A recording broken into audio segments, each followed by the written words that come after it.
ನಿಮ್ಗೆ ಗೊತ್ತಿದ್ರೆ ನೀವು ಕಾಲ ಹಾಕ್ತಿದ್ರೆ ನಿಜವಾಗ್ಲು ಗೊತ್ತಿಲ್ಲದೆ ಆಗಿರೋಂಥ ಕೆಲಸ ಏನು ಮಾಡಕ್ಕಾಗಲ್ಲ. ಗೊತ್ತಾಗ್ತದೆ ವಿಷದ ಹಾವುಗಳು ಕಡ್ದಾಗ ಏನಾಗ್ತದೆ, ಜೇನುಳ ಇಲ್ಲ ಅಥವಾ ಕಡಜೆ ಕಷ್ಟ ಫೀಲ್ ಆಗ್ತದೆ. ಯಾವ್ದು ನಾಗರಾವ್ ಕಷ್ಟ ಆ ಬ್ಯಾಗ್ ತಂದ್ಕೊಡಿ. ಏನಿಲ್ಲ, ಇಲ್ಲಿ ಖಾಲಿ ಬ್ಯಾಗು ಏನಿಲ್ಲ, ಖಾಲಿ ಬ್ಯಾಗ್ ಆ ಥರ ಫೀಲ್ ಆಗ್ತದೆ ಸರ್. ನೆಲ್ಬಿಟ್ರೆ ಇದೆಲ್ಲ ಕೆರೆಗಳ ಆಸುಪಾಸಲ್ಲಿ ಬಿಡೋ ಅಂಥದ್ದು. ಕೆರೆಗಳ ಹತ್ರ ಬಿಟ್ರೆ ಉತ್ತಮ ಬದುಕುಳಿತವೆ. ತಾಳು ತೀರ ಕಾಡಲ್ಲಿ ಬಿಡಕ್ಕಾಗಲ್ಲ ಈ ಹಾವುಗಳನ್ನೆಲ್ಲ. ಈ ಹಾವಿಂದ ಯಾರಿಗೂ ಏನು ತೊಂದರೆ ಇಲ್ಲ. ಇದನ್ನ ರೈತನ ಮಿತ್ರ ಅಂತ ಕರಿತೀವಿ ನಾವು. ಈಗ ರೈತ ಏನ್ ಬೆಳಿತಾನೆ ಆಹಾರ ಪದಾರ್ಥಗಳನ್ನ ಆದಷ್ಟು ಮುಕ್ಕಾಲು ಭಾಗದಷ್ಟು ಈ ಇಲಿಗಳೇ ತಿನ್ಬಿಡ್ತವೆ. ಇಲ್ಲಿ ಮತ್ತೆ ಹಳ್ಳಿರು ಪಕ್ಷಿ ಇವುಗಳನ್ನೆಲ್ಲ ಅವುಗಳನ್ನೆಲ್ಲ ಅವಾಯ್ಡ್ ಮಾಡೋದೇ ಇದು.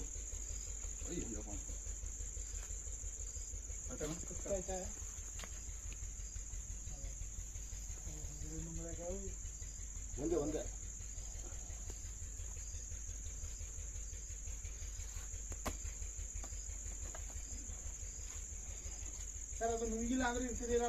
ಓಟಾಗಿರೋದು ನೋಡಿ. ಇಲಿ ನುಂಗಿದೆ ಅಲ್ವಾ, ಇಲಿ ಕೂಡ ಹಾವಿಗೆ ಕಚ್ಚಾಯ್ತು ನೋಡಿ. ಇಲ್ಲಿ ಬ್ಲಡ್ ಬಂದದ್ರದ್ದು, ಹಾವಿನ ಬ್ಲಡ್ ಇದು. ಹಾವಿಗೂ ಇಲಿಗಳು ಕಚ್ತವೆ. ಸುಮ್ಮನೆ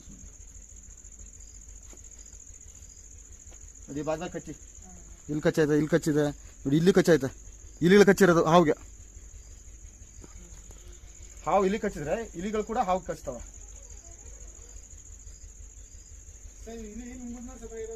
ಹೌದೌದು, ನುಂಗದ ಮೇಲೆ ಸತ್ತೋಗಿರೋದು.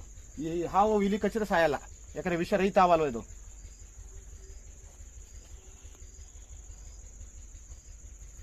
ಅದ್ರ ಬೇಟೆ ಆಡ್ಬೇಕಾದ್ರೆ ಬಹಳ ಕಷ್ಟ ಇವಕ್ಕೆಲ್ಲ. ಬೆನ್ನಟ್ಟಿ ಒಂದು ಹಿಂಬಾಸಿ ಚಾಣಾಕ್ಷತನದಿಂದ ಹಿಡಿಯುವಂಥದ್ದು ಇದು. ಅಷ್ಟು ಬೇಗ ಇವಕ್ಕೆ ಆಹಾರ ಸಿಕ್ಬಿಡಲ್ಲ, ಫಾಸ್ಟ್ ಇರ್ತವೆ. ಅದಕ್ಕೆ ಇವು ಮನೆನೋ ಹತ್ತು ಬಿಡ್ತವೆ ಬೇಗ, ಮರನೂ ಹತ್ತು ಬಿಡ್ತವೆ ಬೇಗ. ತೆಂಗಿನ ಮರನೇ ಹತ್ತವೆ, ರಂಬೆ ಕೊಂಬೆ ಇಲ್ಲ ಅಂದ್ರೆ ತೆಂಗಿನ ಮರನೇ ಹತ್ತವೆ. ಈ ಸದ್ಯ ಯಾವ ಲೆಕ್ಕ ಇದಕ್ಕೆ ಹತ್ತವೆ, ಅವಕಾಶ ಇದ್ರೆ ಮಾತ್ರ. ಸುಮ್ಮನೆ ಏನು ಗ್ರಿಪ್ ಇಲ್ಲದೆ ಹತ್ತಾಕೋಲ್ಲ ಅವು.